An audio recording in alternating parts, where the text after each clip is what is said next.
sump. Okay.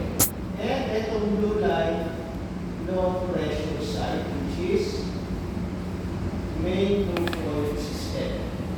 Okay, so meron tayo 2 to 4 bus. So di ba yung main two-coil natin, saan papunta siya? Ang oil ng main two-coil. Saan papunta ang main two-coil natin? Diba, punta na cooler, punta ng filter. Tapos, yung iba pupunta sa HPS. So, dun sa filter, 18 level pump, starting pump. So, kung magiging 225, 300 bars. So, pero majority ng oil, saan pupunta siya? Main bearing, piston oil. So, meron pumupunta dito. Okay? So, saan papunta yan, sir? Papunta na exhaust valve actuator. Okay? Papunta na exhaust valve at papunta na HPS or HCU block. Okay? So, meron tayong normally 3 valves. Ano yung 3 valves na very familiar kayo, sir? 420, 421, 560. Saan natin ito makikita, sir? Sa block. So, dito sa block, ano yung 420? Okay, main valve. Ano naman yung 421? Drain. Ano Drain. naman yung 560? Ninimis, 5, ano yun sir? 560, supply valve. Supply valve for lubricator. To lubricator. To lubricator. Okay. So, eto ngayon yun, sir. Etong 420, ang pupuntahan niya is ano to? Accumulator. And then, FIBA. Okay? FIBA valve. Yung papunta ng plunger, saan galing siya? Na oil. Pressure booster. Fuel pump, saan galing yung oil niya? Yung mag-activate sa kanya. Sa FIBA ba nag-activate yan? Sa FIBA. Sa FIBA. Okay, so ito yung FIBA mo, so siya yung mag-activate. Yung mag-activate sa actuator, Viva. si FIBA rin. So once na mag-activate na yan, yung oil na yan saan mapupunta pagkatapos ng activation? Balik Ito sa... Ha? Ito sa return. Return line. Saan yung return line? Samta. Okay? So, yan yung, ano, no? In reality siya, no? Usually kasi standard sasabihin lang na drain to sump, pero hindi talaga siya drain to sump. Okay? Yung blue ay low pressure line. So, yung nakakalagay dito na drain, okay? Kasi ito drain ang nakalagay dito, di ba sir? Activation, ito yung drain. Ito yung drain. Ito yung drain dito, no? Ito naman yung drain dito. Hindi yan papuntang sump. Papuntang low pressure line yan. So, ibig sabihin, ang iba nyo, either ang nasa loob low pressure or high pressure. Okay? High pressure, activation, drain, low pressure line. Kasi bawal siyang magkaroon ng hangin. Okay? Kaya nandun, ang drain mo is low pressure line. Okay? Although, may part ka sa FIBA na talaga drain. Ito yung pink. So, tuturo ko sa inyo kung alin yan. Drain talaga ng FIBA na pink na papunta na sakta. So, ang drain talaga ng FIBA nyo, yung TFI at TBA is actually to low pressure line. Okay? So, kapag meron tayong ano sir, no? Kapag meron tayong maintenance sa lubricator, ano yung sinasara? Aling valve? 560. May sariling valve yung lubricator. Siya lang yung bukod tangit. Okay? Tapos, the rest, ang main valve mo na is 420 na. Okay? Kasi ito, yung oil nito, galing kay FIBA na galing sa 420, galing kay FIBA na galing sa 420. Si accumulator, doon din, no? Galing din sa 420. Okay? So, yung drain ng pangayenser is ito, no? Yung 421 natin, which is normally closed. Okay? So, kung may maintenance kayo, ito normally open to sir. So, lubricator, so ito yung pilot valve, so ito yung lubricator. Ito, yung drain ng lubricator, papunta na south. Okay? Pero ang drain ng FIBA nyo, papunta na low pressure line. Okay? So usual sir, no? Paano natin malalaman ang open and close ng valve natin dito sir? Ito yung aming drain control valve. So nandito yung main valve mo, 420. Okay? Meron ka din dito, 421. Meron ka rin 560. So paano nyo malalaman kung bukas yan or sarado? Yung indication, Nakatutok siya dun sa may guhit. Ha? May guhit na Naka? may indicator na guhit. Naka-horizontal. Horizontal or vertical. Horizontal or vertical? Ano sabi rito sir? Nakatutok siya sa ito sa yung Yan. Kasi, hindi nyo pwedeng tingnan yung groove lang kung nakatayo or nakahiga. Bakit? Kailangan nyo tingnan yung buong valve. Okay, sir? Yung valve mo nakahiga. Eh, eto naman nakatayo. Okay? Get, sir? Okay. So, ibig sabihin, pag nakatutok siya dyan, yun yung open. Pag hindi siya nakaturo dyan, yun yung close. So, eto, nakaturo doon, open. Hindi nakaturo doon, close. O kung mapapansin nyo, eto naman, valve na to, nakahiga naman to, sir. Hindi to nakatayo. Okay? So, yung pamalagbag mo, yun yung open. Tama? So, yung ginto mo, yun yung close. Ayun yung katulad ng tubig. Okay, sir? Ito yung... Yes, sir. So, pag nakaturo dyan, open. Pag hindi nakaturo dyan, close. Ano pa, sir? So, yung lock natin, fully counterclockwise, sarado. Fully clockwise, sarado. Fully counterclockwise, open. Okay? So, two ways. May ang problema lang kasi dito, baka may magtanggal nito, no? Maglipat. Okay, so baka mamaya maibaliktad ng ganun eh. Okay, so ayan na. Okay, so anyhow,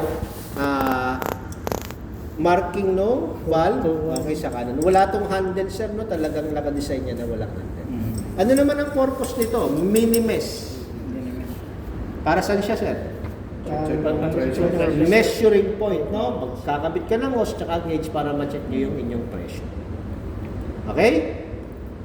So usually, sir, kapag meron kang gagawin dito, or dito, ayun yun, no? 420 sarado, open yung 421. Pag lubricator, dito yung lubricator natin eh. Ito yung ano, no? So lubricator, ito naman yung valve niya, ito naman yung mini-mesh.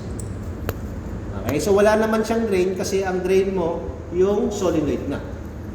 Okay, pag hindi naka-activate yan, naka-open yung drain. Okay? Sirado to sir ng pag sa lubricator. Open yan, sir, kapag gumagana. Gumagana, sarado. Pag maintenance, sarado. Okay? So kapag dito naman kayo mayroong gagawin, so bukas to, sarado yung main supply natin. Okay? So, ganito yung nangyayari. Sino na bang nakapag-maintenance dito sa inyo, sir? Na ginawa? Meron lang, palit kami ng Ng pipa valve. Pinapatay ninyo ba yung main lubricant pump? At that time, Okay, so yun yung safest. Okay? Oo. Kasi pag pinatay mo yung lubricant pump, wala ka rin low pressure line. Okay, so meron kasi nag-overhaul na hindi pinatay yung main lubricant pump. Kasi ang alam nila, ang drain ng FIBA ay papuntang samta. Okay, sir? So, meron pa rin 2 to 4 bars yan. Okay, sir? So, may langis pa rin tayo 2 to 4 bars. So, dun lang sa gauge nyo, hindi yan siya measure na kung sino na yung lumalabas sa pressure transmitter. Masyado nang mababa dun sa range niya na up to 300 bars. Okay? Anyway, pwede naman kayong mag-check din dito. Okay. Pero pinaka-the best is para main lubricant. Lalo na kung overhauling may bagong set. Okay? So, meron tayong 531. Okay? Kasi low pressure lang naman yan. Ang hydraulic ball valve yung sa may mga high pressure side. Okay? So, saan natin ito makikita? Okay? Yung may papunta dito, at papunta dito sa block. Etong block na ito, sir, no? Ito yan. Yung nakikita nyo, rectangular sa gilid. Pang-bleed yan ng hangin. Yang patayo na yan. Okay? Sa iba, nakalagay siya sa likod. Okay?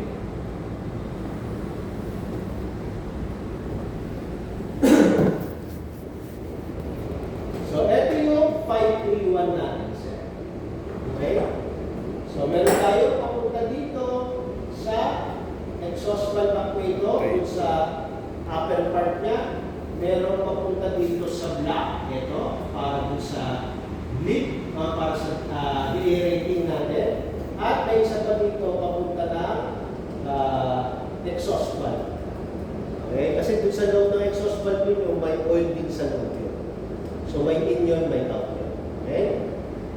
So huwag din kakalimutan itong isasara. Okay? Kaya sabi ko, kung ito makalimutan, pero patay yung main fluid pump, okay na. Okay? Kasi meron nag-overload, okay, tumagas yung langis kasi nga hindi naman nila sinara yung 5. Okay? Hindi nila pinatay yung main fluid pump. Okay? May kasi sir? May tanong? So yun yung 531 na yun sir, no? Okay, so hindi yan makikita sa HDS. Okay? Super rin So, pala. gagawin natin, sir, is tatanggalin natin yung FIBA. Ang FIBA natin, ang instruction lang sa manual, ay palit lang na mooring, no?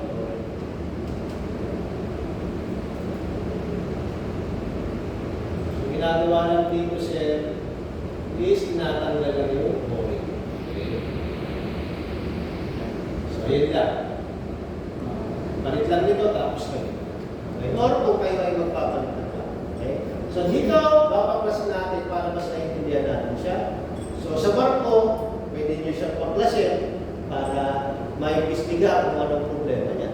Possible yun, no? Huwag nyo na lang sabihin kayo man binaklas nyo. Kasi ayaw nila pinabaklas nyo. Okay? Anyhow, sir, no, ang PIBA ninyo, lalo na kung ano na yan, kung luma na yan, hindi naman na-repair yan. Ang pwede lang gawin naman dyan is recalibration.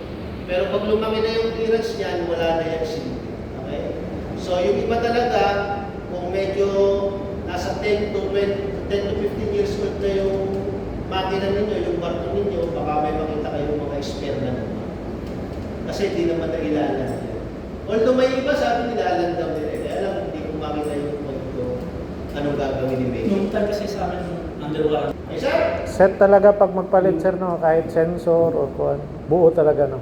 Pag sensor, sir, no, as of the moment, hanggat maaari palit ng buo. Ang proportional valve, ito, pwede nyo palitan. Okay, sir? So, kung mechanical ang problema, buo rin kasama yung sensor. Pero recently, meron ng mga, may mga messages na pinapapalitan ni man yung sensor lang o nagka-problema yung sensor. Lalo na yung HF Jensen na yung nasa gilid ng wire. Okay, yung HF Jensen na feedback sensor sir, no? Nasa ibabaw sir, no? So, ito na-test ko yung sa akin. So, ito yung HF Jensen. Ito yung sinasabi ko na mayroong zero adjustment na. Okay, ito.